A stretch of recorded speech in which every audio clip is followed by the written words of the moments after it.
हमने आवेशों की उत्पत्ति को तो समझ लिया कि आवेश उत्पन्न कैसे होते हैं। अब हम देखेंगे क्या आवेश को एक पदार्थ से दूसरे पदार्थ में स्थानांतरण भी किया जा सकता है क्या।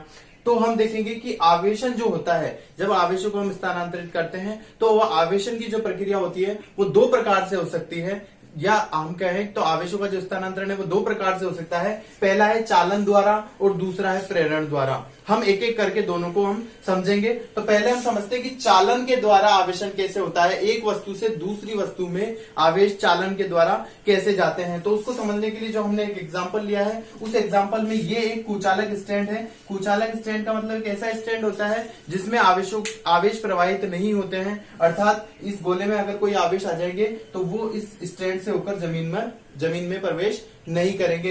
ये जो गोला हमने लिया है इस स्टैंड के ऊपर रखा है और ये धातु का बना हुआ गोला है। हम जानते हैं जो धातु होती है वह विद्युत की सुचालक होती है, उसमें आवेश प्रवाहित हो सकते हैं। तो ये धातु का हमने गोला लिया है, पर अभी इस पे कोई आवेश नहीं है, इसको हमने चार्ज नहीं करा है, ये अनावेशित गोला है, इसका मतलब इस पर कोई भी आवेश नहीं है। और जो दूसरा हमने धातु का गोला लिया है वो भी हमने कुचालक स्टैंड पर ही रखा है, पर इस धातु के गोले को हमने कैसा लिया है, आवेशित गोला है ये, अर्थात इस पर कोई ना कोई आवेश है। माना कि इस जो गोला है इस पर कौन से आवेश है, प्लस आवेश है, और ये दोनों स्टैंड एक दूसरे से अलग अलग रखे हैं। अब हम नेक्स्ट स्टेप में देखते हैं, हम आगे चलकर हमने क्या करा, इन दोनों स्टैंडों को एक दूसरे के नजदीक लाए और पास लाए, इतना नजदीक लाए हैं कि ये दोनों गोले एक दूसरे को क्या करने लग गए, स्पर्श करने लग गए। अब ये जो स्थिति है वो संपर्कित वाली स्थिति है। जब दोनों गोले एक दूसरे को स्पर्श करने लग गए तो जो दूसरा वाला गोला था जिस पर प्लस आवेश थे, वो प्लस आवेश अब चूंकि ये दोनों स्पर्श कर रहे हैं तो इस गोले से इस गोले में भी प्रवेश करेंगे और आवेशों का स्थानांतरण तब तक होगा जब तक कि दोनों में समान आवेश नहीं हो जाते। और जैसे ही दोनों में समान आवेश हो जाएंगे ये गोलों जो है आवेशों का स्थानांतरण बंद कर देंगे। तो इस तरह से जो संपर्कित वाली स्थिति है इसमें ये दोनों गोले ही कैसे हो जाएंगे, आवेशित हो जाएंगे। गोले के अंदर जो आवेश था वो आवेश पहले वाले गोले में भी क्यों आ गया, अगर इसको हम समझना चाहें तो हम समझ सकते हैं बच्चों, क्योंकि जो किसी गोले में जब कोई आवेश होते हैं, अब ये सारे आवेश, जैसे इस गोले के अंदर कोई आवेश है, प्लस आवेश है, तो हम जानते हैं कि प्लस प्लस एक दूसरे को प्रतिकर्षित करते हैं। इतने सारे आवेश एक ही गोले में रखे हैं, ये सभी एक दूसरे को प्रतिकर्षित कर रहे हैं, सब चाहते हैं कि एक दूसरे से दूर दूर हो जाएं, लेकिन चूंकि गोला इतना ही है इसलिए गोले में पूरे समान रूप से बढ़ जाते हैं पर गोले के बाहर नहीं आ सकते। पर हम जैसे ही इस गोले को पहले वाले गोले से स्पर्श हमने करा तो इन आवेशों को दूर जाने के लिए स्पेस मिल गया प्रतिकर्षण से, और ये इसमें दूर दूर जाकर के फैल जाते हैं, इसलिए दोनों में समान रूप से आवेश विभक्त हो जाते हैं। अब हम तीसरी स्थिति में क्या करेंगे, तो तीसरे स्टेप में हमने वापस से दोनों स्टैंडों को क्या कर दिया, अलग अलग कर दिया। तो अलग अलग करने से कुछ आवेश इस गोले में आ गए और कुछ आवेश इस गोले में आ गए। इस तरह से इन आवेशों को समान रूप से दोनों गोलों में विभक्त हो गए। तो हमने जो पहला गोला हम जो निरावेशित लेके चले थे उस गोले को भी हमने क्या कर दिया, आवेशित कर दिया। अब इस स्थिति में दोनों ही गोले कैसे हो गए, आवेशित हो गए। तो इसमें आवेश एक गोले से दूसरे गोले में चल करके गए हैं, चालन के द्वारा गए हैं। तो इस प्रकार के आवेशन को हम चालन द्वारा आवेशन कहते हैं। चालन द्वारा आवेशन में दोनों गोलों का स्पर्श करना आवश्यक है।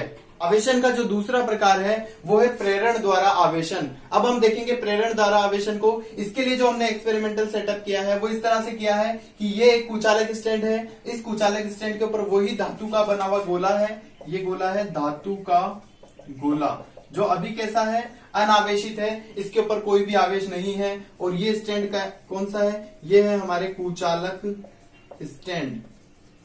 अब दूसरी स्थिति में हम क्या करते हैं, ये डायग्राम फर्स्ट हो गया। दूसरी स्थिति में हम आगे बढ़ते हैं, तो जो नेक्स्ट स्टेप है उसमें हम क्या करें, हमने एक आवेशित छड़ को, जो कि प्लस आवेश से आवेशित है, उस छड़ को इस गोले के नजदीक लेकर आते हैं। तो जैसे ही इस छड़ को हम इस गोले के नजदीक लेकर आते हैं, हम इस गोले के अंदर देखते हैं कि इस गोले के अंदर जो भी पहले से धनावेश और ऋणावेश है, हम जानते हैं कि धातु का बना गोला है, तो धातु जो होती है वो परमाणु से मिलकर बनी होती है। परमाणु में केंद्र पर नाभिक होता है और उसके चारों ओर इलेक्ट्रॉन होते हैं। तो नाभिक धनावेश होता है और इलेक्ट्रॉन ऋणावेशित होते हैं, तो उसमें प्लस और माइनस दोनों आवेश मौजूद होते हैं। लेकिन प्लस की संख्या और माइनस की संख्या बराबर होने के कारण गोले को हम उदासीन कह सकते हैं कि इसमें आवेश जो है उदासीन है, लेकिन इसमें प्लस और माइनस दोनों आवेश मौजूद होते हैं। तो जैसे ही हम प्लस छड़ को इसके पास लेकर के आते हैं तो इस धातु के गोले में जो ऋण आवेश होते हैं वो इस प्लस से आकर्षित होने के कारण इस साइड आ जाते हैं, छड़ के पास वाली तरफ आ जाते हैं, और जो धन आवेश होते हैं वो इस प्लस से प्रतिकर्षित होने के कारण इस गोले के दूसरे वाले भाग में आ जाते हैं। तो इस गोले में प्लस और माइनस इस तरह से रीएडजस्ट हो जाते हैं, विभक्त हो जाते हैं, माइनस इसकी साइड आ जाएंगे, प्लस दूसरी साइड आ जाएंगे। अब हम नेक्स्ट स्टेप की तरफ बढ़ते हैं, जो डायग्राम सी है उसमें हमने क्या करा, ये छड़ इसके पास में ही है, ये गोले में प्लस और माइनस आवेश इस तरह से आ गए हैं। अब हम क्या करते हैं, इस गोले को भू संपर्कित कर देते हैं। भू संपर्कित का मतलब है इस गोले से हमने एक वायर लिया और उसको जमीन के अंदर गाड़ दिया, तो हमने इसको पृथ्वी से कनेक्ट कर दिया, भू संपर्कित कर दिया। अब की बार हमने इसको हटा देते हैं, अब की बार हमने इसको क्या कर दिया, भू संपर्कित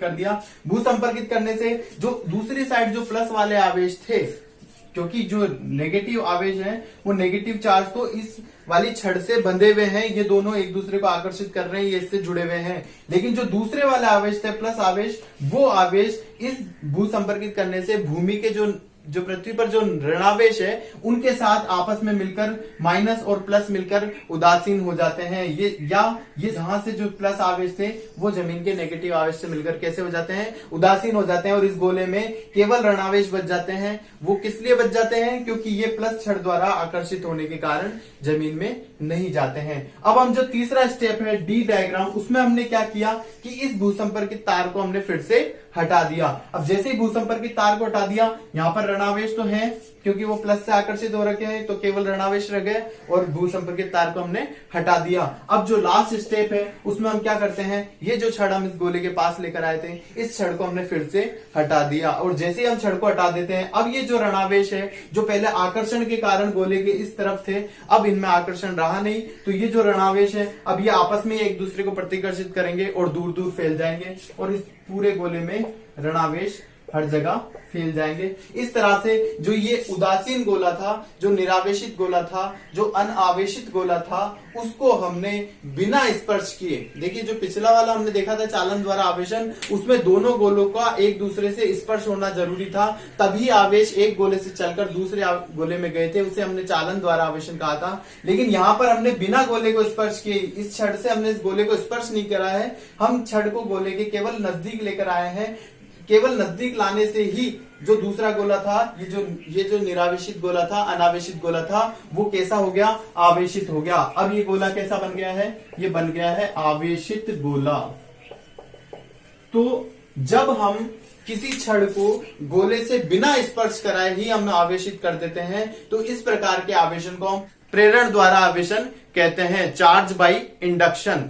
अब हम प्रेरण द्वारा आवेशन को एक और उदाहरण लेकर के समझते हैं। इस उदाहरण में हमने एक के बजाय दो गोले लिए हैं, धातु के बने हुए दोनों गोले हैं, दोनों प्रारंभ में अनावेशित हैं, कोई इन पर चार्ज नहीं है। एक गोले का नाम ए है, दूसरे गोले का नाम बी है, दोनों को वही कुचालक स्टैंड के ऊपर रखा है। प्रारंभ वाली जो स्थिति है डायग्राम ए, इसमें दोनों गोले एक दूसरे को स्पर्श कर रहे हैं। अब हम आगे बढ़ते हैं, हम क्या करते हैं कि एक धातु की छड़ जो प्लस आवेश से आवेशित है उसको इसके नजदीक लेकर के जाते हैं, एक गोले के नजदीक लेकर जाते हैं, गोले नंबर ए के नजदीक जैसे ही हम लेकर जाते हैं, हम जानते हैं कि ए के अंदर जो नेगेटिव चार्ज होंगे वो इससे आकर्षित होंगे और इस छड़ के पास आ जाएंगे, क्योंकि प्लस से माइनस आकर्षित होता है, और जो इनके अंदर जो प्लस चार्ज होंगे वो दूर जाने की कोशिश करेंगे, तो जितना दूर तक वो पॉसिबल है। अब जहां तक धातु का गोला है वहां तक ही कोई आवेश जा सकता है, हवा में आवेश ट्रेवल नहीं कर सकता है, इसलिए गोले के दूसरे किनारे तक कौन से आवेश आ जाएंगे, प्लस आवेश आ जाएंगे, क्योंकि प्लस आवेश इस प्लस से प्रतिकर्षित होंगे। तो ऐसी व्यवस्था हो जाएगी डायग्राम नंबर बी के अंदर। अब हम अगले स्टेप में क्या करते हैं, हमने जो ये दूसरा वाला गोला था, इस गोले को इस पहले वाले गोले से क्या कर देते हैं, अलग कर देते हैं, इसको हमने खिसका दिया दूसरी साइड। ये जो प्लस आवेश की छड़ है, इस पर ये माइनस के कारण ये एक गोले पर रुके हुए थे, जैसे हमने बी को खिसका दिया, बी पर कौन सा आवेश था, प्लस आवेश था। अब ये बी के जो प्लस आवेश है वो इस तरह से यहाँ पर आ गए, दोनों गोलों को हमने क्या कर दिया, अलग अलग कर दिया। तो इस पर प्लस आवेश आ गए और इस पर माइनस आवेश है, जो इस प्लस के कारण बंधे हुए हैं, छड़ के कारण बंधे हुए हैं। जैसे ही इस छड़ को हम हटा लेते हैं और दोनों गोले आपस में दूर दूर हैं, तो छड़ को जैसे हटा लेंगे तो ये माइनस आवेश पूरे गोले के अंदर वितरित हो जाएंगे समान रूप से, वैसे ही ये प्लस आवेश भी पूरे गोले में समान रूप से वितरित हो जाएंगे। तो ये जो गोला है ए, ये तो माइनस से, और जो गोला बी है वो प्लस से आवेशित हो जाएगा। तो इस तरह से हम बिना भूसंपर्कित किए, इससे पहले वाले एग्जाम्पल में हमें उस गोले को भूसंपर्कित करना आवश्यक था, लेकिन इस एग्जाम्पल में हमने गोले को बिना भूसंपर्कित किए दोनों गोलों को एक साथ आवेशित कर दिया, जिसमें से एक गोला तो ऋण आवेश से और दूसरा गोला धन आवेश से आवेशित हो गया। तो ये हमने दूसरा एग्जाम्पल देखा, जिसमें हमने किसी चालक छड़ के बिना स्पर्श किए ही केवल प्रेरण के द्वारा ही उसमें आवेशों को उत्पन्न कर दिया। तो आवेश की जो दोनों घटनाएं थी, चालन द्वारा और प्रेरण द्वारा, उन दोनों को हमने समझा है।